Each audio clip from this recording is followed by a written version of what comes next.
The night my stepmother called me an embarrassment to the family. I was standing in the kitchen of the house I grew up in, wearing a dress I'd bought with my own money, holding a casserole dish I'd made from scratch. She didn't say it to my face. She never did. She said it to my father, loud enough that I was supposed to hear, soft enough that she could deny it later if she needed to. I set the casserole down on the counter and didn't say a word. That was 8 years ago. And for most of those 8 years, I kept thinking that if I worked hard enough, succeeded enough, became enough, she would finally see me differently. That my father would finally stop looking at me like I was a problem he hadn't figured out how to solve. I was wrong about that. But I was wrong in a way I didn't expect. My mother passed away when I was 9. Ovarian cancer diagnosed in March, gone by November. I don't talk about it much, not because it doesn't still hurt, but because the grief has become something I carry quietly now, like a stone in a coat pocket. You forget it's there until you reach in for something else. My father remarried when I was 12. Her name was Lorraine. Not Lorene, not Laura, Lorraine. She corrected people every single time, and she came with opinions about everything. How the house should look, how food should be prepared, how a child should speak at the dinner table, how much space a dead woman's daughter was allowed to take up in a home that no longer felt like mine. She wasn't cruel in the ways people imagine when they hear the word stepmother. She never hit me, never screamed, never locked me out. What she did was quieter and I think harder to explain to people who haven't experienced it. She had a way of making you feel like you were always slightly wrong, not dramatically wrong, just off, somehow.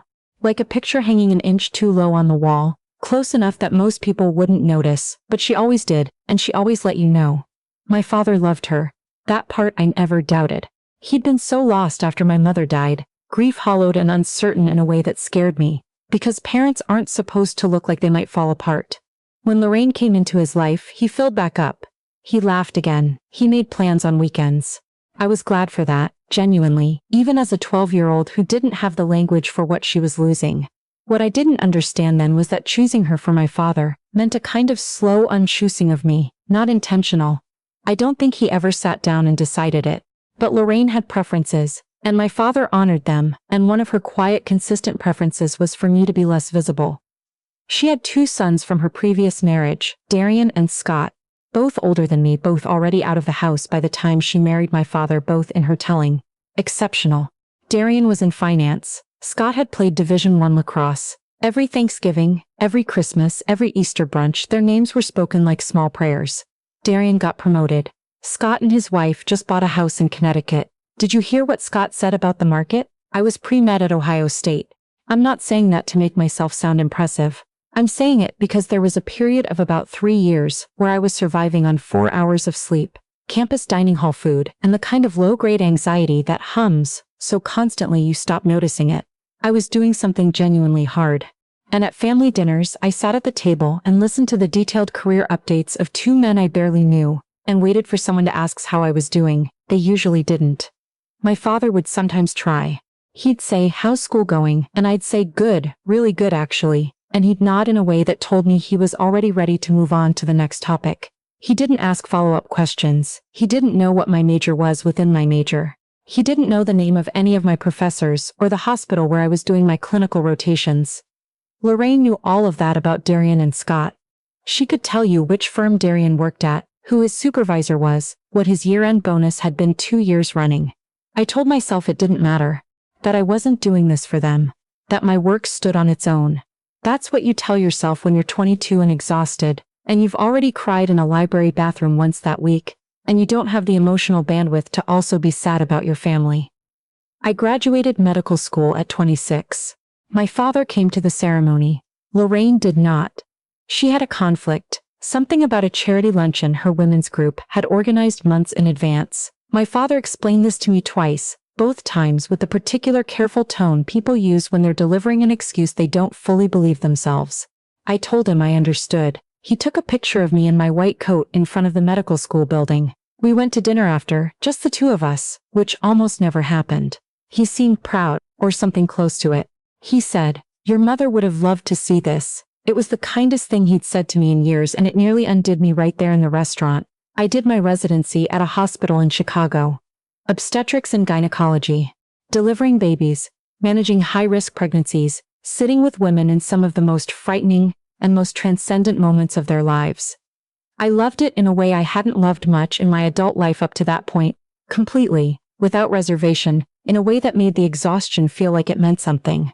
I moved back to my home state afterward, not to be near my father exactly, though that was part of it. I joined a practice. I built a patient base. I became, slowly and then all at once, a doctor with a reputation. Someone other doctors referred their complicated cases to. Someone whose name women passed between themselves in the quiet network of word of mouth that still matters in medicine more than any advertisement. None of this, as far as I could tell, registered particularly with my father and Lorraine. The conversations at family gatherings stayed the same. Darian, Scott, the firm, the house in Connecticut, how Scott's youngest was already reading at a third-grade level. Once, Lorraine mentioned in passing that she'd heard I was doing well at work, in the tone of voice you might use about a neighbor you barely know. I smiled and said, "Thank you." After dinner, in the car, I sat in the parking lot for about 10 minutes, before I could make myself drive home. There is a gala. I need to tell you about the gala, because that's where everything I had been quietly carrying, for nearly 2 decades, finally came to a surface I hadn't planned for. Every year, a hospital foundation in our city hosts a fundraising dinner. Black tie, downtown hotel, the kind of event where tables cost what some people pay in monthly rent. The money funds a maternity care program for uninsured and underinsured women, prenatal care, delivery costs, postpartum support. I had been involved with the foundation for several years, served on a committee, attended the dinners. The year this happened, I had made a significant donation, more than I'd ever given before. I don't say that to present myself as generous. I say it because the size of it had consequences I hadn't fully thought through, which is the honest version of what happened. The foundation had a policy of recognizing major donors at the gala. I knew this in the abstract. I hadn't thought specifically about what recognition looked like, what it meant, who would be in the room. Lorraine had also been asked to attend that year. She sat on the board of a women's auxiliary connected to one of the sponsoring organizations, which was how she got her invitation. My father came as her guest. I didn't know they would be there. That's important. I want to be clear that I did not plan any of what happened. I am not someone who engineers moments of public vindication, partly because I'm not that calculating, and partly because I've spent enough time with sick and frightened people to understand that most of the things we think will feel satisfying do not, in the end, feel the way we imagined. I arrived alone. I found my table, which was near the front, which I also hadn't thought about when I accepted. I was talking to a colleague when I spotted them. My father and Lorraine, about 15 feet away, near the centerpiece display at the entrance. Lorraine was in a deep burgundy gown, working the room the way she always did, moving between people with the practiced ease of someone who has always known how to perform warmth without quite extending it. My father saw me first. For a moment, his face did something I didn't recognize. It wasn't displeasure, it was more like recalibration. He was doing the math of where we were, what kind of event this was, what my presence near the front of the room might mean. He said my name. Just my first name, the way he always had. Flat, familiar, slightly cautious, the way you'd say the name of something you weren't quite sure what to do with. Lorraine turned. Her eyes moved from my face to the table number, behind me and back again. "Isabel," she said. And then, because she could never quite help herself, "I didn't realize you were involved with this organization." There was something in the way she said it. Not cruel. Not openly dismissive. Just that familiar note of mild surprise, the implication threaded through like wire. "I didn't realize you were the type of person who belonged in this room." I said I'd been on a committee for a few years. I asked how they were. My father said fine. Things were fine. Scott was thinking about a move to Westchester. I nodded and said that was exciting. Lorraine mentioned that Darian's firm had been featured in some financial publication. She couldn't remember which one, but she'd send me the link. I said that sounded great. The dinner started. We sat at separate tables. I spent the first course reminding myself to eat slowly and not look across the room. I should tell you something about my father before I get to what happened next. Something I've spent a long time trying to understand. He was not a bad man. I want to say that clearly, not to excuse him, but because I think it's true, and because the truth matters to me more than a clean narrative. He worked hard his whole life.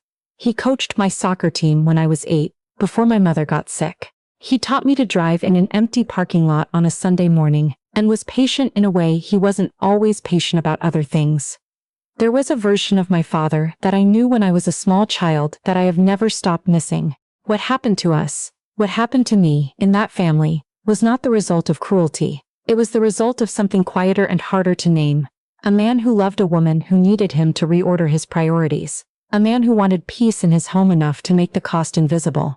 A man who looked at his daughter and saw, not her accomplishments, but his own unexamined guilt about all the years he hadn't quite shown up.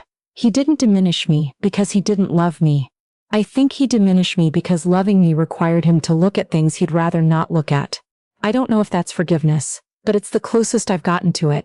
The program started after the second course. A board member spoke. The hospital's chief of obstetrics gave brief remarks.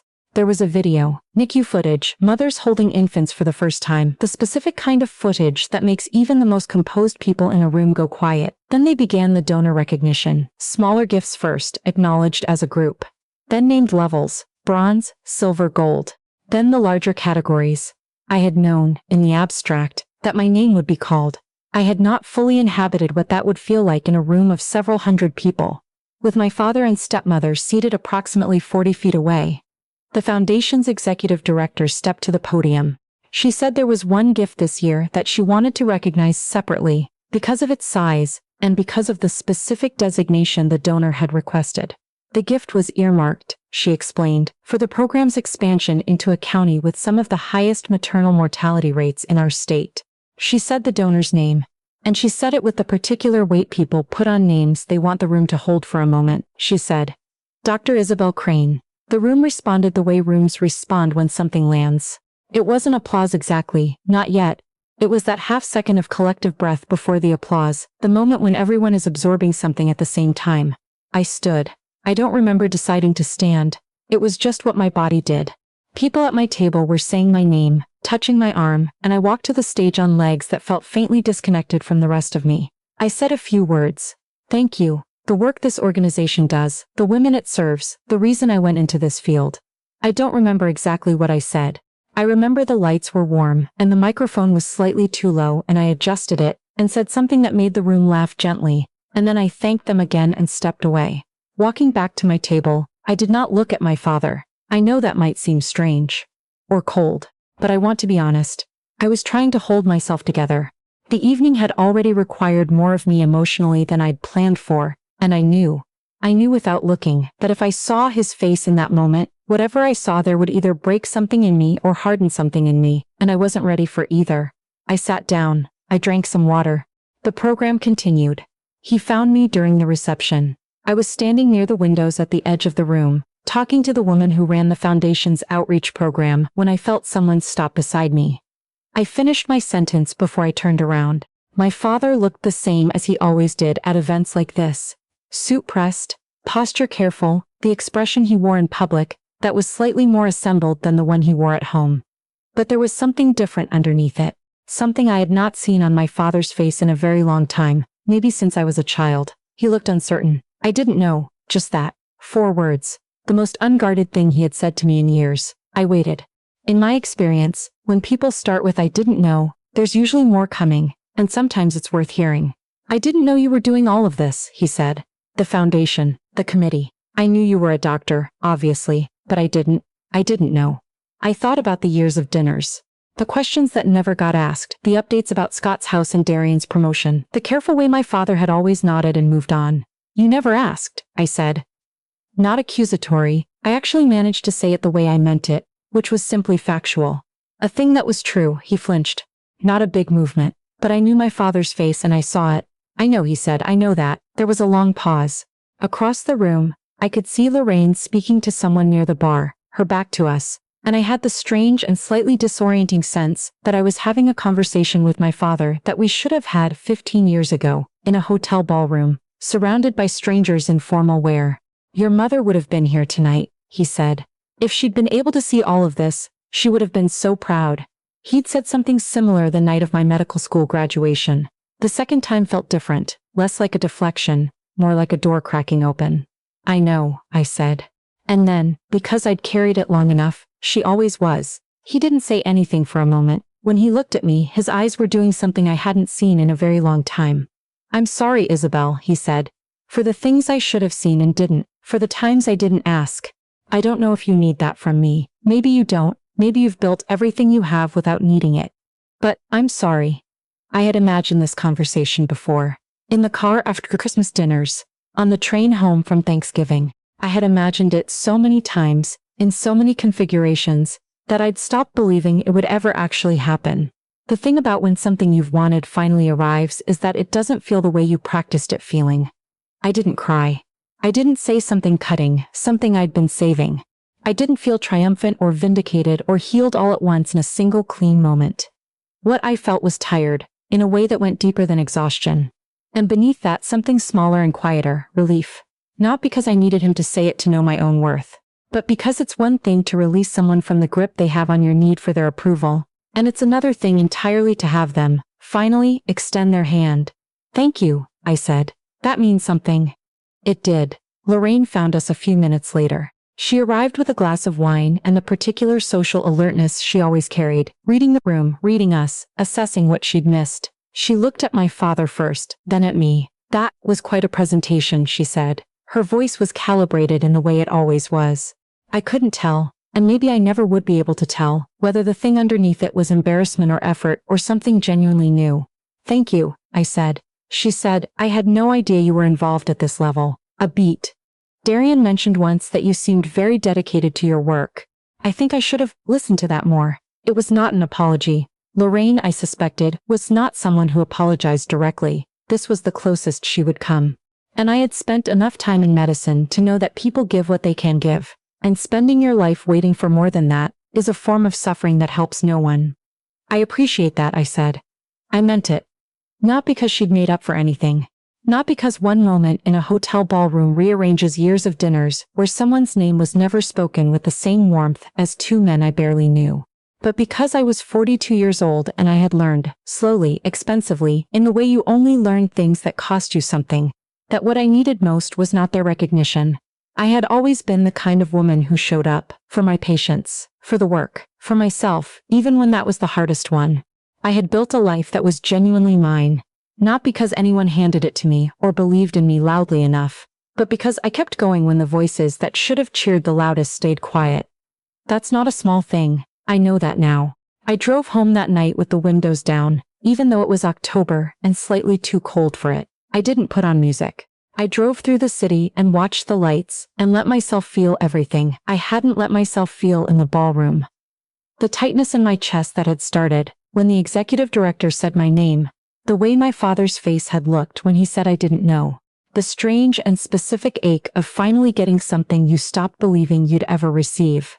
I thought about my mother, about the November she died, when I was 9, and how I'd sat in the kitchen of our old house the morning after the funeral and made myself a bowl of cereal because no one else was up and I was hungry, and how that small act of taking care of myself had felt, even then, like something I would have to keep doing for a long time. I thought about the woman I had become, not the accolades, not the degree or the donations or the name called in a room full of people in formal clothes. I mean the actual texture of who I was, the things I had learned to hold, the capacity I'd built, over years of loss and work and quiet grief, to stay steady when things got hard, to keep going when it would have been easier to stop, to love my father even when he couldn't quite see me. I didn't need the gala for any of that. The gala hadn't made me those things. It had just, finally, let certain people see what had always been true. There's a difference. It took me a long time to understand it, but I do now. My worth was never in question. Not in the years when no one at the dinner table asked about my work. Not in the years when my name was never spoken with the same warmth as the stepbrothers I barely knew. Not in the quiet, accumulated weight of all those moments when I felt invisible in the house I grew up in. The question was never who I was. The question was whether the people who were supposed to love me most would ever stop being too small, or too afraid, or too distracted, or too comfortable to see it. That night at the gala, the answer changed. Maybe it changed because of a microphone, and a room full of people and a number attached to my name. Maybe it would have changed eventually some other way, in some smaller moment, in the fullness of time, that families sometimes need to get honest with each other. I can't know that. I only know what happened. I know that my father called me the next morning, before I'd finished my first cup of coffee, and asked if I wanted to have lunch that week. Just the two of us. I know that I said yes. I know that we sat in a diner booth for 2 hours and he asked me, for the first time in longer than I can accurately remember, real questions. About my patients, about the work with the foundation, about what my days actually looked like, about what I loved about the job. I answered all of it.